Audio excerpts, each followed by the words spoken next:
Josh Baumgartner with the Greater Tampa Chamber of Commerce. I want to welcome our viewers and thank them for tuning in to the 2018 candidate interview process, now in the general election for the County Commission. We will be interviewing candidates that won their respective primaries or are in PA or in the Green Party. Today, we're excited to have Kimberly Overman running. She's running as a Democrat for County Commission District 7, which is countywide. Thanks for joining us, Kimberly. Thank you. Thank you. Enjoy this. So now we're through the primary. We got a few weeks left in this race. What's your message right now to the voters in Hillsborough County? I think it's critically important for voters to come out and vote and make sure that they voice their opinion in this race. Hillsborough County's got a backlog of issues that we need to address, and we need strong leadership for it. And that happens when the voters show up. So I'm looking forward to serving our citizens, and just want to make sure and remind everyone how critical it is that they get out, not only vote by mail, but also using early voting as a way of getting there, especially since we have a lot of amendments coming up. But if you can't get there until November 6th, make sure you show up. Absolutely. So you mentioned amendments, and last round we discussed the transportation referendum, which we'll get to shortly. Okay. But now we've got another referendum on the ballot, and that's for education, Hillsborough County K-12 education. Mm-hmm. And that's for a half-cent sales tax increase for the county schools. So, as a candidate running for county commission, do you support the half-cent sales tax increase for Hillsborough County public schools? If so, how do you, what projects do you think we could use this increased revenue for? If not, how do we fund them? Well, the school board makes all those decisions. And we do need funding for our school systems. Unfortunately, we've not gotten the kind of support that we need from Tallahassee to fund the amount of schools and the growth in Hillsborough County. We have over 30,000 people last year. I think it was twice that number of people that are moving here, and they're bringing obviously families and children that need to go to school. Our past policies haven't really set us in a good place for being able to afford building the schools and maintaining the schools that we need to maintain.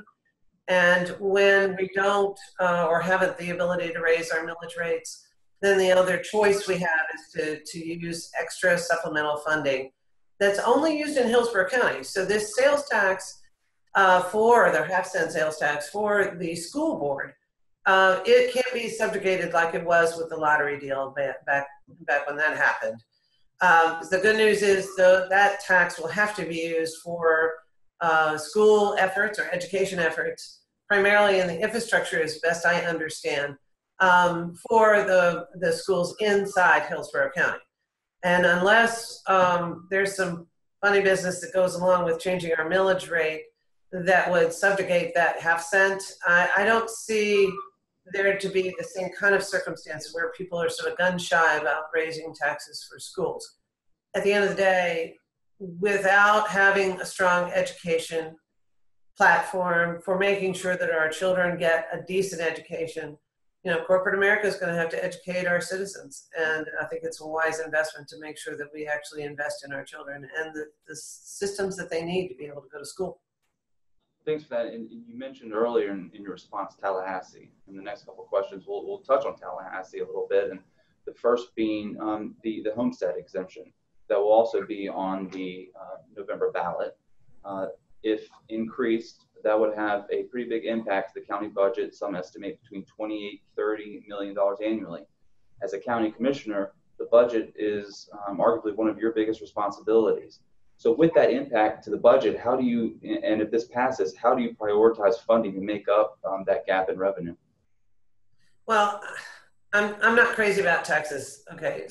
But the cost of this homestead exemption to residents in terms of loss of services is going to cost a lot more than the savings they're going to get with the homestead. So I'm hoping that our citizens actually are aware of that and are very careful about voting for that increase in homestead exemption. It sounds great when it comes to cutting taxes, and that sounds great. But when it costs you more in loss of services than the actual tax cut, that's not a good plan. That being said, we are going to be in serious trouble with the amount of money that we're going to lose as a county. What that does is it forces the county to charge usury fees for everything that we need, which ultimately, in my opinion, is going to hurt not only our median middle income families, but also our low income families at a much greater rate. It will hurt businesses that aren't able to invest in their area because they won't be able to get an easy way to help them be successful and get their businesses open. So all the way across the board, the homestead exemption is not a good deal for Hillsborough County. I'm not sure it's so great anywhere else, but in Hillsborough County, it's going to cost us a great deal. And we are going to have to work very, very hard to be able to make ends meet if we have that homestead exemption passed. Okay, and sticking with Tallahassee, there's across the state, you hear from local governments regarding home rule that there's this Tallahassee knows best mentality, and in the legislature. Do you agree that that is the case? If so, how would you work to have productive dialogue with our legislature in Tallahassee? If you don't think that's the case, then how do you explain some of these bills that we've seen, these preemptive bills coming out of the state legislature impacting local government? Well, that's why midterms matter. Okay, we have seen some seats that are more in line with what I think Hillsborough County needs. We've had a couple of positions that have already been filled, which is really great. I think it's critically important that Hillsborough County Commission actually work with our state and House and Senate representatives in Tallahassee to help communicate what we need. In addition to the person that we use as a lobbyist to advocate on our behalf, having those strong local relationships with our local legislators can help hold those individuals that are voting on our behalf for local control of the challenges that we have, that hear our voices when it comes to what we're trying to accomplish in Hillsborough County. One size fits all rarely works well. When it comes to larger projects like transportation and social services, education, things like that, it is important that our legislators represent their areas. And finding that midterms gives us an opportunity to create better balance in terms of the representation, where we recognize that there is nothing in the world that's truly free and that we all have to pay for some services, and some services are best provided by government and maybe not always by private enterprise. It becomes more important for us to actually look at who's representing us and having that good dialogue. I look forward to that opportunity. I've spent time in Tallahassee before, and lobbying on various different areas of my expertise, which is in the financial services industry, as well as working on behalf of citizens that are impacted by individuals in the industry to advocate for their safety and financial security. So we can get a lot done if we actually work together, and I think it's time for that, and that's one of the reasons why midterms are so critically important, is to who we're electing in those midterms makes a difference about what we see in Tallahassee. Perfect. You mentioned transportation in your response there, and that's where we'll shift now. Last time we talked, the All for Transportation group was trying to get enough signatures. Right. Obviously, we know it's on the ballot. Right. Support the full cent sales tax increase to fund transportation. If so, which projects do you hope are prioritized on the NPO's list for funding in the immediate future if this passes? If not, if you don't support the sales tax, how do we fund all the needs here in Hillsborough? Yeah, that's the problem. We have difficulty funding those problems. And the way it breaks down with the 45% going to a transit, HART actually does have a plan for being able to implement that relatively quickly. I think part of our bigger problems or challenges will be creating the envelopes for transit to travel through quickly without creating bottlenecks where there's a bus that ends up being on a 2 or 4 lane road that actually holds up traffic.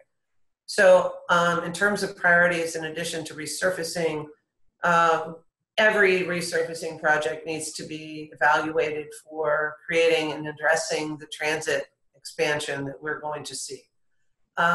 With that, then walkability and intersection safety, I think, are the priorities. making sure that we cooperate with FDOT for those projects that FDOT has on its plate, which are largely funded by largely fund the MPO TIP plan, is going to be critically important. And FDOT, if we ask well and plan well, FDOT can be a great partner in building additional infrastructure. But we have to have a plan, and without that, we will not be successful. So I think it's critically important that we implement the TIP with true transit focus, and as well as security, road safety, and pedestrian safety. Bike lanes are also very critical to make sure that they're designed in a safe way. And we've been designing them with the least cost method of getting there. This supplemental income should probably help us build more effective bike lanes to allow commuting by bike that we currently don't have widespread throughout the Hillsborough County in general. We mentioned planning, we mentioned MPOs for the viewers. That's the Metropolitan Planning Organization, which is federally mandated to give us a blueprint for our transportation needs in the region. There's been some discussion of a potential merger of the MPOs between potentially 3 counties. That's just really the discussion phase now. Is that something that you would support, a merger of the 3 MPOs, or do you think they need to be in their separate counties? I am highly opposed to merging the MPOs. We have a transportation management area group that is designed to coordinate each of the MPOs' goals. Because Hillsborough County tends to be the largest employer source, there's more pressure and we have more challenges.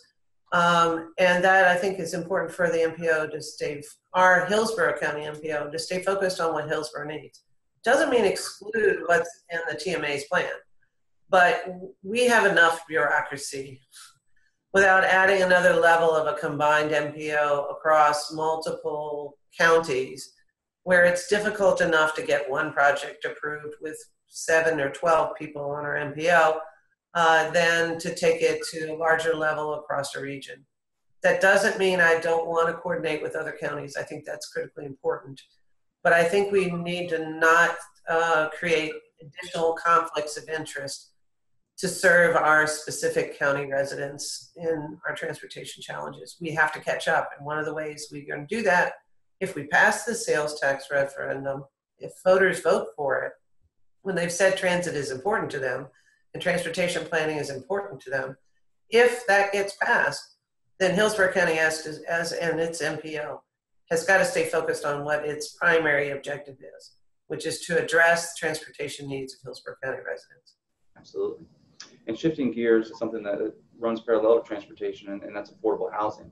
Reflected your county commission meetings, there are strong advocates in the room, just about every meeting for affordable housing, and they offer some staggering statistics that we are potentially at an affordable housing crisis in Hillsborough County.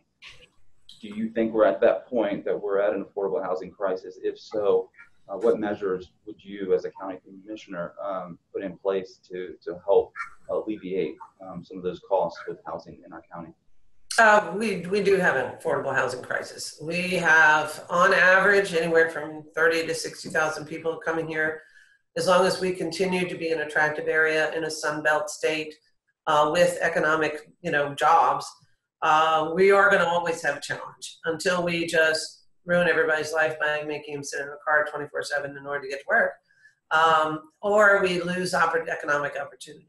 I think it's critically important for us to streamline the affordable housing development process in line with our comprehensive plan to build density where appropriate, to allow transit to be the deciding factor on where development goes in order to complement the needs of those that want to have the quality of life of not necessarily driving, but also living in an area that is a diverse community without gentrifying the entire, urban core. That's a critically important part. We have many of our citizens that need governmental services typically want to be close to where those services are delivered. So we can't just move them all out because suddenly we have an interest in investing in the urban core and gentrify communities that have been in place for a very long period of time. There are a variety of ways to do that. Creating an incentive program to have homeowners invest in their home and receive some kind of support to that process, but they're required to stay in it for 5 to 10 years, makes sense. Having developers that are developing affordable housing that require selling to those that have decided to stay in that area, so we're not flipping properties. Creating a program where you could invest in a property and live in it for a period of time helps create stable communities. But also, adhering to our comp plan and not building out in the middle of nowhere when we haven't the resources to build, the schools and the fire stations and all those things that need to come along with it. I don't want to slow down the development process when we have so many people getting here to the point where we raise prices beyond affordability for the average citizen of Hillsborough County. So we have to address the fact that we need housing. But we also need to be smart about how we can support those that are willing to build in a smart community.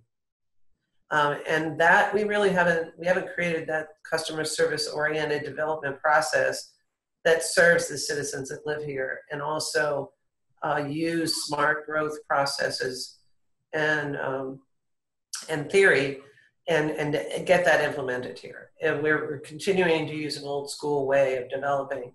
And that doesn't help not only the citizens that are living here and the people who want to live here, but it doesn't help the developers either. Finding those solutions, I think, is important. Thank you for that. And throughout this interview, we've touched on education, transportation, home rule, now affordable housing, MPOs. So a lot of stuff going on in the county. Yeah, sure. And it impacts everyone on a local level. That's why this race is so important. So did we touch on something, or did we not touch on something that would be a priority for your campaign, or if elected when on the board, that you'd like to share with our viewers? I think part of what we do need to focus on is that, when we plan smartly, when we invest in infrastructure, we create an environment where families thrive. We have people being able to be fully employed. We're able to attract employers that are not only willing to partner with transit authorities to incent people to use transit to come to their workplace, but we can also help those employers that are interested in moving to Hillsborough County that pay better jobs, pay better wages, and pay better benefits than our current mix of employers. We have a lot of employers that do pay nice benefits, but our small business owners are our largest employer in addition to McDill and the education system. So if we want to continue to grow our economy, we have to grow in such a way that we're attractive to larger corporations that bring that fairness, that diversity drive, that ability to offer good benefits and good wages, so that we can attract those businesses that are interested in coming here, that will invest in our community for the long haul. And working very hard to attract those businesses doesn't mean giving away the farm. It means holding those, whatever the agreement is, accountable, so that we create a good mix of employers and a good mix of jobs, so that families and our economy is stable. We have great resources. Hillsborough County is rich with resources. We just have to recognize the value of nurturing them, and then manage the process well by making solid, forward-thinking decisions. And we could use some new blood making that happen. So where can our viewers that see this find out more about your campaign? My website is KimberlyOverman.com. That's KimberlyOverman.com. There you can learn more about the policies and the environmental things that I'm concerned about, as well as education and transportation and leadership. But what's really, I think, most important to recognize is that the name on my ballot is Kimberly Overman. There's another woman that's joined the race that has a similar name, and that's not me. So take a look at the website. It's KimberlyOverman.com, and look for the name that's Kimberly Overman on the ballot before November 6th. Well, thank you for that. And on behalf of our 1,400 members and our board of directors, we want to thank you for joining us today and for your willingness to serve and campaign. So thank you very much. I appreciate it. I'm looking forward to serving. Thank you very much for your time.